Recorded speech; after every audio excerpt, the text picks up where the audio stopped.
समजा विवाहित मुलगी आहे तर तिला वडिलांच्या मृत्यूनंतर अनुकंपा तत्वावर किंवा कॉम्पेन्सेटेड ग्राउंडवर नोकरी मिळू शकते का, याबाबतची आज केस आपण बघणार आहे।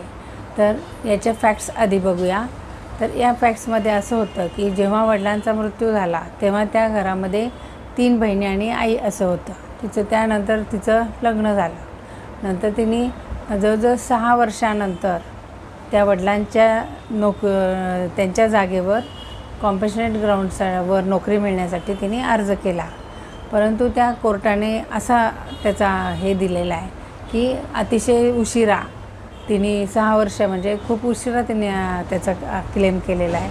तसेच आताचं जे इन्कम आहे त्या वडिलांचे पेन्शन वगैरे ते त्यांच्या प्रिस्क्राईब लिमिटच्या वरच असल्यामुळे त्यांना काही नोकरीची गरज नाही आहे। तसेच आता ही मॅरिड डॉटर आहे तर ती त्या फॅमिलीचा आता मेंबर नाही। अशा ह्या सगळ्या कारणानुसार तिला कॉम्पेन्सेटेड ग्राउंडवर नोकरी त्यांनी नाकारलेली होती।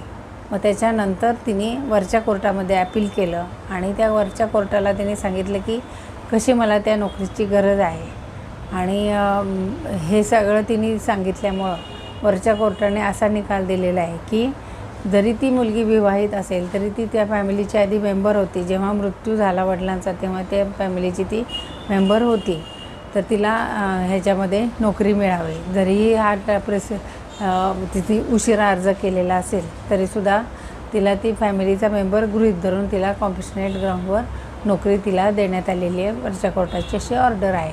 तर याबाबतचे सायटेशन आपण बघूया। याच्यात सायटेशन असं आहे की Savita versus state of Himachal Pradesh 2025 आणि हिमाचल प्रदेश पेज नंबर 30442 असं हे सायटेशन आहे।